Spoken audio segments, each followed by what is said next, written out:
एक बार फिर से स्वागत है। दोस्तों, आप अपनी लाइफ में कुछ नया सीखना चाहते हैं तो चैनल को सब्सक्राइब जरूर करिएगा। दोस्तों, आज के इस वीडियो में हम आपको बताएंगे कि द्रौपदी क्यों पांडवों का खून पीना चाहती थी, क्यों उसे मारना चाहती थी। महाभारत काल के ऐसे ही कई रहस्य हैं जिन्हें बहुत ही कम लोग जानते हैं।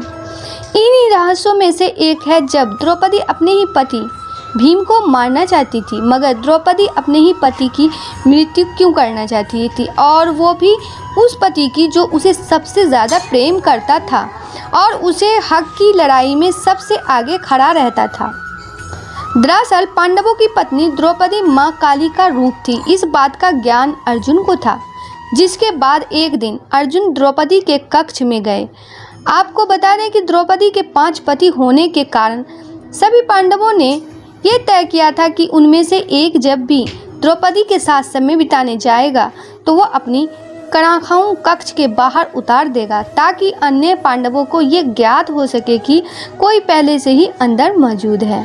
लेकिन इस दौरान अर्जुन की बाहर रखी कड़ाऊं भीम ने देखी ही नहीं और वो झट से कक्ष के अंदर चला गया। अब जैसे ही भीम कक्ष के अंदर गया, वैसे ही उसने देखा कि वहाँ अर्जुन पहले से ही मौजूद था और वो द्रौपदी के पांव दबा रहा था। ये दृश्य देख भीम आग बबूला हो गया और उसने अपने कुछ शोर सुनाई देने पर युधिष्ठिर कक्ष में पहुँचते हैं और भीम से कहते हैं कि ये तुम क्या कर रहे हो, क्यों तुम अपने छोटे भाई को मार रहे हो। भीम युधिष्ठिर को बताते हैं कि उन्होंने अर्जुन पर इसलिए फरार किया क्योंकि वो द्रौपदी के पांव दबा रहे थे। उन्होंने आगे कहा कि क्या कोई पति अपनी पत्नी के पांव दबाता है। अब युधिष्ठिर को भी ये ज्ञात था कि द्रौपदी माँ काली का ही रूप है, इसलिए वो भीम को चुप कराते हुए कहते हैं कि ये अर्जुन और द्रौपदी का आपसी प्रेम है, किसी को भी इसके बीच में नहीं पड़ना चाहिए। बड़े भाई द्वारा ये बात सुनने के बाद भीम महल से ही बाहर चले जाते हैं, लेकिन वो भी अभी भी इस बात को क्रोधित से ही अर्जुन ने ऐसा क्यों किया। दोस्तों, क्रोधित भीम अब महल में कभी वापस नहीं आना चाहते थे और सुबह से चलते चलते अब भीम को रात हो जाती है। ऐसे में भीम एक पेड़ पर आराम करते हैं। अब भीम विश्राम कर ही रहे होते हैं कि तभी रात 12 बजे वहाँ एक व्यक्ति आता है और घास के मैदान में पानी देने लगता है। उस व्यक्ति द्वारा ऐसा करने पर भीम की नींद खुल जाती है और भीम वहीं पेड़ पर बैठे हुए ही ये नज़ारा देख रहे होते हैं। धीरे धीरे वहाँ एक सभा लगने लगती है। इस सभा में भगवान शिव, ब्रह्मा जी और इंद्रदेव समेत कई देवता शामिल होते हैं और इस सभा को संबोधित कर रहे होते हैं। भगवान श्री कृष्ण तभी भीम को देखते हैं कि इस सभा में द्रौपदी आती है, जिसका मुंह खून से सना होता है और साथ ही इसके एक हाथ में खप्पड़ और दूसरे हाथ में कटार होती है।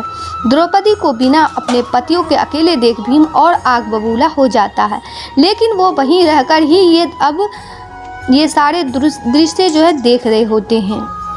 विकराल रूप में आई द्रौपदी तभी सभी के सामने कहती है कि माधव मेरे सखा हैं और उन्होंने मुझसे ये वादा किया है कि वह मेरा ये खप्पड़ खून में भरवाएंगे। इसके बाद द्रौपदी कुछ ऐसा कहती है कि भीम सुनकर दंग रह जाते हैं। द्रौपदी कहती है कि मैं चाहती हूँ कि मेरा आधा खप्पड़ भीम के रक्त से भरे और आधा कुरुवंश के रक्त से।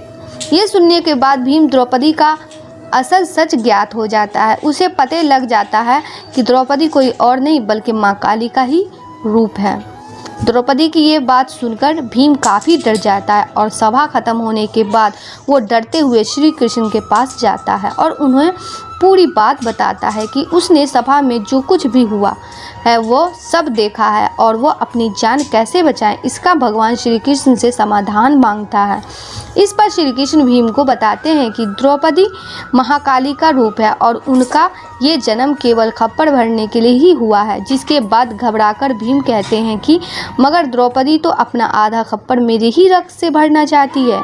जिसके बाद श्री कृष्ण भीम को इसका समाधान बताते हुए कहते हैं, हे भीम, तुम चुपचाप अपने कक्ष में जाओ और भोजन मत करना, चाहे तो जो हो जाए। जब तक द्रौपदी तुम्हें भोजन के लिए मनाने न आए तब तक तुम अन्न को हाथ भी मत लगाना। श्री कृष्ण के ऐसा कहने पर भीम बिल्कुल वैसा ही करते हैं। जिसके बाद भीम को मनाने के लिए सभी पांडु पुत्र आते हैं और उसे खाना खाने को कहते हैं, लेकिन भीम नहीं उठते हैं। जब काफ़ी देर तक भीम नहीं उठते हैं तो द्रौपदी भीम को भोजन करने के लिए कहती है, जिस पर भीम द्रौपदी से कहते हैं कि वह केवल एक ही शर्त पर भोजन करेंगे, यदि द्रौपदी उनका मनचाहा वरदान उनको दे दे। तो भीम द्वारा ऐसे कहने पर द्रौपदी राजी हो जाती है और भीम द्रौपदी से वरदान मांगते हैं कि हे द्रौपदी, पांडु की पांचों संतान को बख्श दो। इस पर द्रौपदी कहती है तथास्तु, और इस प्रकार भीम की जान बच जाती है। दोस्तों, महाभारत युद्ध में एक तरफ जहां धर्म का पालन करने वाले पांडव थे, वहीं दूसरी ओर अधर्म की राह पर चलने वाला दुर्योधन खड़ा था। महाभारत के युद्ध में पांडवों ने कौरवों को परास्त कर दिया था, लेकिन क्या आप जानते हैं, मृत्यु के पश्चात पांडवों को नरक में स्थान मिला और दुर्योधन को स्वर्गलोक में। पांडवों में सिर्फ युधिष्ठिर ही थे जिन्हें स्वर्ग प्राप्त हुआ था। तो चलिए जानते हैं कि आखिर पांडवों को कौन सी गलती की वजह से उन्हें नरक मिला। महाभारत युद्ध के बाद युधिष्ठिर हस्तिनापुर के राजा 32 साल तक पांडवों ने राजपाट संभाला, लेकिन युधि वंशों के नाश और श्री कृष्ण की मृत्यु के बाद जानकर द्रौपदी सहित पांडवों ने सशरीर स्वर्ग की यात्रा पर जाने का निर्णय लिया। युधिष्ठिर ने सारा राजपाट अपने प्रपुत्र परीक्षित को सौंप दिया और निकल पड़े स्वर्गलोक की यात्रा पर। महाभारत की कथा अनुसार पांचों पांडव, द्रौपदी और एक कुत्ता भी उनकी स्वर्ग यात्रा में चल रहा था, लेकिन दुर्भाग्यपूर्ण तरीके से रास्ते में वे द्रौपदी और पांडव एक एक करके गिरते गए और उनकी मौत हो गई। ग्रंथ के अनुसार सबसे पहले द्रौपदी की मौत हुई, क्योंकि वो अपने अन्य पतियों की तुलना में अर्जुन को अधिक प्यार करती थी। थोड़ी देर बाद सहदेव भी गिर पड़े। तब भीम ने पूछा, सहदेव क्यों गिरा? युधिष्ठिर ने कहा, सहदेव बुद्धि पर काफ़ी घमंड था। और कुछ देर बाद नकुल भी गिर पड़े। तब युधिष्ठिर बोले, नकुल को अपने रूप पर बहुत अभिमान था, इसलिए आज इसकी यह गति हुई है। इसी तरह अर्जुन अपने पराक्रम के अभिमान के कारण गिर पड़े और उनकी मृत्यु हो गई। भीम भी रास्ते में गिर पड़े। भीम ने गिरते वक्त युधिष्ठिर से इसका कारण पूछा, तो उन्होंने बताया कि तुम खाते बहुत थे और अपने बल का झूठा प्रदर्शन करते थे, इसलिए आज तुम्हारी ऐसी गति हुई है। अंत में युधिष्ठिर के लिए स्वर्ग के द्वार खुल गए, लेकिन उनके साथ कुत्ता भी था जिसे वह स्वर्ग साथ ले जाना चाहते थे। इंद्र इसके लिए राजी नहीं हुए। वही युधिष्ठिर भी अपनी बात पर खड़े रहे। आखिर में कुत्ते के रूप में यमराज अपने वास्तविक रूप में प्रकट हो गए। फिर युधिष्ठिर सशरीर स्वर्ग चले गए। आज के लिए बस इतना ही। दोस्तों, आपको ये वीडियो पसंद आया है तो लाइक करिएगा, दोस्तों को शेयर ज़रूर करिएगा, चैनल को सब्सक्राइब करके बेल आइकन को ज़रूर दबाइएगा ताकि आने वाला वीडियो आपको सबसे पहले मिले। दोस्तों, मिलते हैं अगले वीडियो में। तब तक के लिए goodbye and thanks for watching my video.